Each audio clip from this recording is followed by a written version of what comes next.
In today's video, we're going to learn how to find the inverse of a logarithmic function. But first, let's review what a logarithmic equation means. So when we see logarithmic equations like this, what it really means is the base to the exponent of whatever you have on the right side of the equation, in this case it's a y, will equal to whatever you have in this portion of the equation.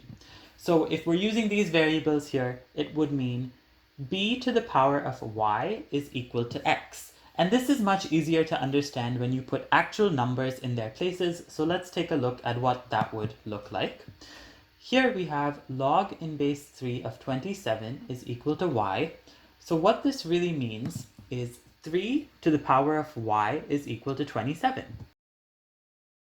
And then we can easily solve for y here because we know that 3 to the power of 3 is equal to 27, so we know y is equal to 3.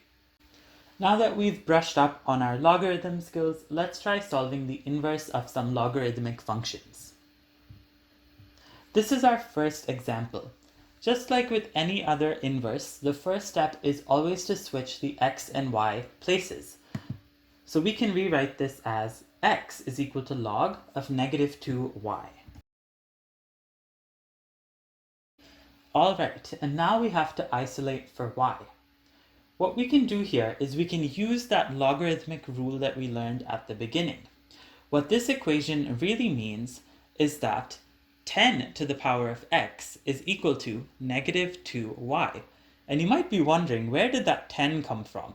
Well, when you don't see a base explicitly written out next to the log, that means we're working with base 10. So like I said, we can rewrite this as 10 to the power of x is equal to negative 2y. Alright, and now I can move the negative 2 over to the left side of the equation. And there we have it. We have isolated for y. As I'm finishing this question up, I'm just going to rewrite it with the y on the left side and move whatever's on the left side right now to the right side, just so we have better form.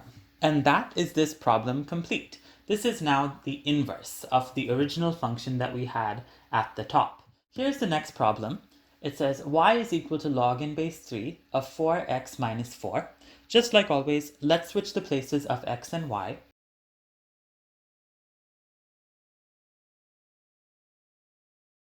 Now let's figure out what this equation actually means. It means that 3 to the power of x is equal to 4 to the y minus 4. So let's rewrite it in that way.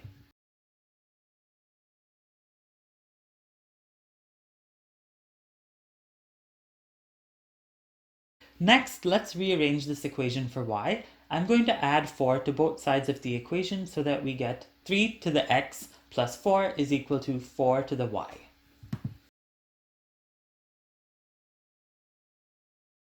Alright, there we go.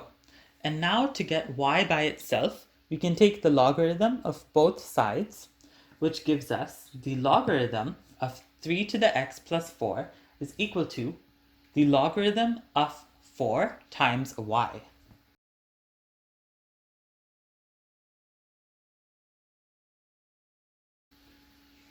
Alright, and now if I divide both sides by log 4, I'll just have y by itself.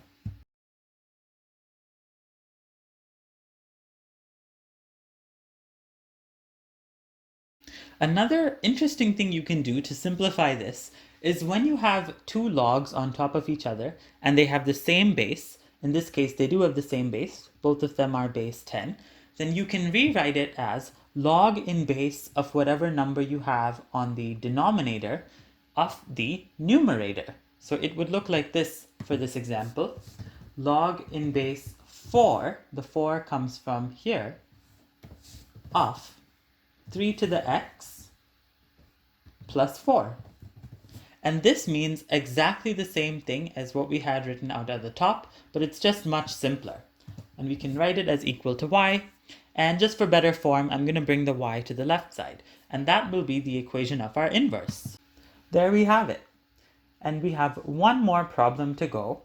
This problem will also be solved in exactly the same way. Let's start off by switching our x and y placements. Perfect. So what this equation is really saying is that 1 over 4 to the power of x is equal to y to the power of 5. So let's rewrite it in that way.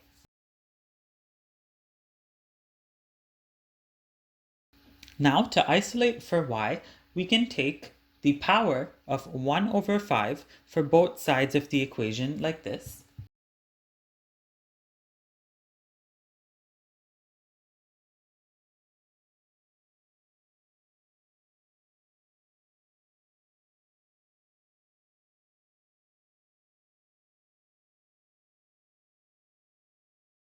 There we go.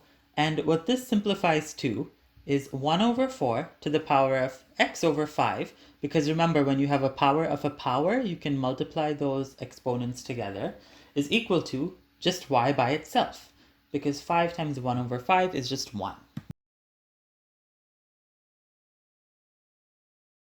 That's our answer. All we have to do now is rearrange it so that we have y on the left side. I hope you found these 3 problems of finding the inverse of logarithmic functions helpful. If you have any questions, feel free to leave them down in the comments below, and I'll see you in the next video. Good luck with your practice!